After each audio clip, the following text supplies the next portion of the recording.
Hi everyone, मेरा नाम है स्वागत and I am back with another video in the Firebase series. और इस वीडियो में हम देखेंगे फायरबेस का मॉड्यूलर वर्जन 9 को हम कैसे यूज़ कर सकते हैं विद आवर वेब एप्लीकेशन। सो मेरे पास एक सिंपल सा HTML फाइल है जिसमें कि मैंने एक S2 टैग लिखा है। सो इस सिंपल सा वेब एप्लीकेशन में हम फायरबेस का वर्जन 9 को इंटीग्रेट करेंगे। सो फायरबेस 9 या फिर फायरबेस का कोई भी ओल्डर वर्जन को एक वेब एप्लीकेशन में इंटीग्रेट करने का सबसे सिंपल तरीका है by using CDN links. But the most recommended way is to use NPM। आप NPM का यूज़ करके एक वेब एप्लीकेशन को सेटअप कर सकते हो एंड उसमें फायरबेस को इंटीग्रेट कर सकते हो। तो हम यहाँ पे इंटीग्रेट करने के लिए CDN लिंक्स का यूज़ करेंगे which is a much simpler way, और देखेंगे फायरबेस का मॉड्यूलर वर्जन 9 को कैसे यूज़ करना है which is our main focus here. So उसके लिए मैं यहाँ पे एक जावास्क्रिप्ट फाइल बनाऊंगा जिसका नाम होगा index.js। सो इस जावास्क्रिप्ट फाइल में हम फायरबेस का कोड लिखेंगे और इस फाइल को हम इंटीग्रेट कर देते हैं with our index.html file. So body tag के अंदर सबसे नीचे हम एक स्क्रिप्ट टैग ऐड करेंगे और इसकी src में पास करेंगे index.js। Now let's use Firebase. So step 1, अब सबसे पहले फायरबेस का कोई भी सर्विस को यूज करने से पहले हम फायरबेस एप्लीकेशन को इनिशियलाइज करेंगे। सो इसके लिए फायरबेस में एक API है जिसका नाम है initialize app. So as we are using modular version 9, so किसी भी API को यूज करने के लिए इसको पहले हम इंपोर्ट करेंगे। So let's write import and with in curly braces let's write initialize app and then from, और इसके बाद हम लिखेंगे हमारा CDN link. So to get the CDN link, so Firebase console पे आके यहाँ पे प्रोजेक्ट सेटिंग्स के अंदर आएंगे तो आपको नीचे स्क्रॉल करने के बाद यहाँ पे CDN दिखेगा। So let's click on the CDN। सो आप देख सकते हैं कि यहाँ पे फायरबेस एप्लीकेशन पहले से इनिशियलाइज हो रखी है जिसको आप यहाँ से कॉपी करके यूज़ कर सकते हो। But for the sake of understanding मैं आपको ये स्क्रैच से करके दिखा रहा हूँ। तो हमको चाहिए था CDN लिंक जो हमको यहाँ से मिल जाएगा। सो इसको कॉपी कर लेते हैं and paste it over here. So इस CDN लिंक से हमको मिल जाएगा हमारा API initialize app, and now we can use this API initialize app। so let's write initialize app and initialize app के अंदर हम पास करेंगे एक ऑब्जेक्ट जिस ऑब्जेक्ट पे हम बेसिकली हमारा फायरबेस की कॉन्फ़िगरेशन स्पेसिफाई करेंगे। सो इस कॉन्फ़िगरेशंस को यहाँ से कॉपी कर लेते हैं and paste it inside initialize app. So ये इनिशियलाइज ऐप API हमको फायरबेस एप्लीकेशन रिटर्न करेगा जिसको हम स्टोर कर लेंगे एक वेरिएबल में, Firebase app equals to initialize app. Then हम इस फायरबेस एप्लीकेशन को फ्यूचर में यूज कर सकते हैं। So this is the step 1। कोई भी सर्विस को यूज करने से पहले हम इस तरह से फायरबेस एप्लीकेशन को इनिशियलाइज करेंगे। And now we are ready to use any service of Firebase. Now the next step is, कोई भी सर्विस को यूज करने के लिए हम उसका गेटर API को पहले इंपोर्ट करेंगे। लेट्स से हमको फायरबेस का ऑथेंटिकेशन सर्विस को यूज करना है। So we will write import and then with in curly braces we will write the getter API। अब कोई भी सर्विस का गेटर API को लिखने के लिए आप इस तरह से लिख सकते हैं गेट, देन उस सर्विस का नाम इन कैमल केस। सो हमको यूज करना है authentication, so we will write auth here. So get auth, then from, then हम ऑथेंटिकेशन का जो CDN लिंक है वो यहाँ पे पास करेंगे। So to get the CDN link of authentication let's just copy this CDN link and paste it over here. और इस CDN लिंक पे हम एक छोटा सा चेंज करेंगे, इस ऐप को हटा के यहाँ से हम लिखेंगे auth which is the name of the service and now we can use this get auth। so let's use get auth और get auth के अंदर हम पास करेंगे हमारा फायरबेस ऐप जो कि हमने इनिशियलाइज किया था। so let's pass this Firebase app और इस get auth हमको हमारा ऑथेंटिकेशन सर्विस रिटर्न करेगा।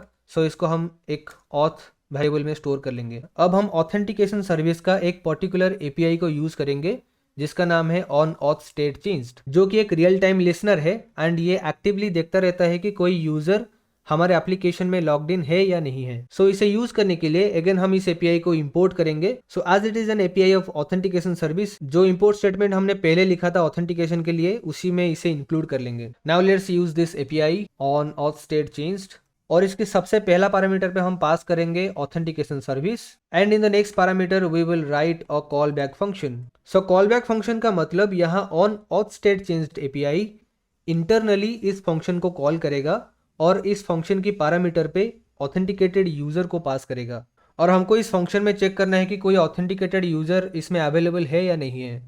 अगर कोई ऑथेंटिकेटेड यूजर इसमें अवेलेबल है तो हम कंसोल लॉग करेंगे यूजर लॉग्ड इन। अगर कोई ऑथेंटिकेटेड यूजर हमको नहीं मिलेगा तो हम लिखेंगे no user logged in and that's it. Now we can check if it is working और नॉट. सो हम इस वेब एप्लीकेशन को लाइव सर्वर पे रन कर देंगे. Open with live server and let's open the console. And now you can see a error that हम import statement को module के बाहर यूज नहीं कर सकते. जैसे कि हम यहाँ पे अलग अलग एपीआईज को इंपोर्ट कर रहे हैं, तो हम यहाँ स्क्रिप्ट टैग में मेंशन करेंगे type equal to module and let's just save this file. Now you can see the error is gone and यहाँ पे प्रिंट हो चुका है no user logged in, because अभी एप्लीकेशन में कोई भी यूजर लॉग्ड इन नहीं है. तो हमको यहाँ पे जावास्क्रिप्ट मॉड्यूल्स लिखना है. हम नॉर्मल जावास्क्रिप्ट के अंदर इंपोर्ट स्टेटमेंट्स का यूज नहीं कर सकते. सो ये सेम एपीआई को फायरबेस का कोई भी ओल्डर वर्जन में यूज करने के लिए हम लिखते थे Firebase dot auth then dot on auth state change and इसकी पैरामीटर पे हम उसी कॉल बैक फंक्शन को पास करते थे. तो सबसे पहले हम लिखते थे फायरबेस जो कि है हमारा पेरेंट मॉड्यूल, और इस पेरेंट मॉड्यूल के अंदर एक चाइल्ड मॉड्यूल आता है जिसका नाम है ऑथ, और अगेन इस चाइल्ड मॉड्यूल के अंदर और एक चाइल्ड मॉड्यूल आता है जिसका नाम है on auth state changed. So version 9 में आप इसे एक रिवर्स वे में विजुअलाइज कर सकते हैं. तो on auth state changed API का जो पेरेंट मॉड्यूल है दैट इज ऑथ, तो इसको हम पास कर देंगे इसका सबसे पहला पैरामीटर पे. तो यहाँ पे हमने इंपोर्ट किया था गेट ऑथ एपीआई को, तो यहाँ पे हम लिखेंगे get auth that is our auth API. तो गेट ऑथ लिखने के बाद ऑन इस गेट ऑथ के अंदर अगेन हम पास करेंगे हमारा Firebase application. So let's cut out this Firebase from here and let's pass it inside get auth. तो यहाँ पे हम लिखेंगे Firebase app. So in the same way जब हम रियल टाइम डेटाबेस का यूज़ करते हैं, हम लिखते थे Firebase dot database then dot ref. Let's से हमको डेटाबेस में कुछ डेटा सेट करना है तो हम सेट एपीआई का यूज़ करते थे. सो set any value. So again इस सेम चीज़ को वर्जन 9 में लिखने के लिए हम फायरबेस को पास करेंगे डेटाबेस के अंदर that is our Firebase app and then इस डेटाबेस को हम पास करेंगे रेफ के फर्स्ट पैरामीटर पे. तो database is service of Firebase, तो हम यहाँ पे गेटर एपीआई का यूज़ करते हैं. So we will write get database and then इस रेफ एपीआई को हम पास करेंगे to the first parameter of set API. अब ये सारे एपीआई को हमको अलग से इंपोर्ट करना है. So our code is changed from this to this. So as we are using modular version 9, तो हम इसको एक बेटर वे में लिख सकते हैं. जैसे कि आप देख सकते हैं मैं यहाँ पे फायरबेस एप्लीकेशन को पहले इनिशियलाइज किया है, देन मैं फायरबेस के अंदर एक पर्टिकुलर सर्विस को यूज़ कर रहा हूँ जिसका नाम है ऑथेंटिकेशन. सो ये दोनों अलग अलग चीज़ें हैं जिसको हम एक मॉड्यूलर वे में लिख सकते हैं. So let's create one more file named firebase.js and then we will split the responsibility.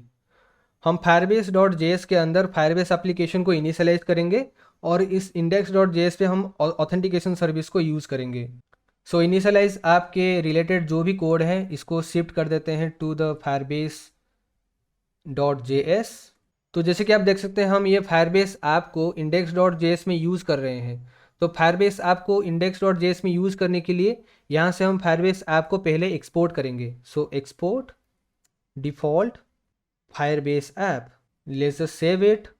Then we'll write import Firebase app from firebase.js.